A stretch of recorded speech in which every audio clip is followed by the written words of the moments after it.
My name is Stephanie Torr, and in week 1 in Human Sexuality, we were asked, what do we understand to be healthy sexuality? And if I were to go with the World Health Organization's definition, it is a state of physical, emotional, mental, and social well-being in relation to sexuality. It's not merely the absence of disease, dysfunction, or infirmity. Sexual health requires a positive and respectful approach to sexuality and sexual relationships, as well as the possibility of having pleasurable and safe sexual experiences free of coercion, discrimination, and violence. For sexual health to be attained and maintained, the sexual rights of all persons must be respected, protected, and fulfilled. Now, this is obviously a very secular definition of sexual health. In my opinion, the ideal sexual health is a much more biblical definition.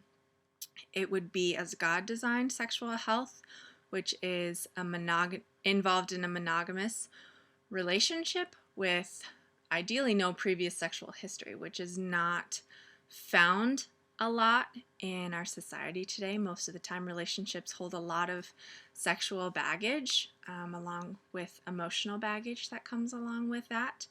But ideally, I think God designed sexual health to be no previous history. It's completely fresh, clean, and when you come into that relationship in marriage, it's created between those two people. There's a lot of pros and cons in studying sexuality using research and the exploration of understanding that sexuality.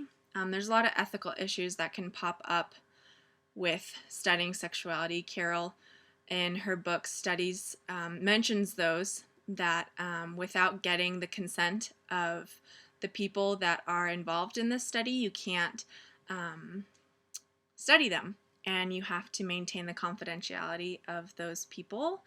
The studies are done on a volunteer basis, so you can't have a generalized study among everybody because it's based on who volunteers for that study, which also creates sampling problems because typically sexual studies are based on college students, and therefore you can't get a generalized study on everybody because it's just that certain age group, which also there are reliability issues because the social norms of sexuality change a lot through the decades, so you have to take that into account as well as to when the study was done.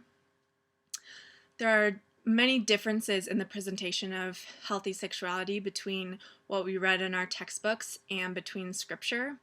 As I mentioned, Carol really expresses in the textbook how sexual revolution is liberating and it's natural for everybody to express their urges and their desires sexually.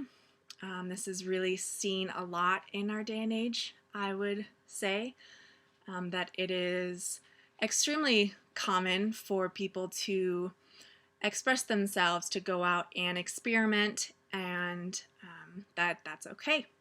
Whereas God made sex for man and woman in the context of marriage to become one person, there's no experimentation, liberation, or revolution that needs to be done for someone to find fulfillment in their sexuality. For me personally, what's influenced me most in my view of sexuality is obviously my core beliefs and values. Without them, I would probably be just like the world and how the world views sexuality. But because God very plainly says that sex is designed for those two people, that's how I view it. I believe the promises that the Lord has made for those two people in marriage, and I want to hold true to that. I believe that if I abstain from those behaviors before marriage, that He will hold true to His promises. It's always a temptation, I think, for everybody because we are designed as sexual people. God designed us that way. However, I believe that God will bless those who stand firm in Him. Psalms 1:1-2 says, "Oh, the joys of those who do not follow the advice of the wicked, or stand around with sinners, or join with the mockers, but they delight in the law of the Lord, meditating on it day and night." That's probably influenced me the most. Of course, things that I've heard from my parents and people around me have influenced me as well, but obviously my core values, that's been the most influential.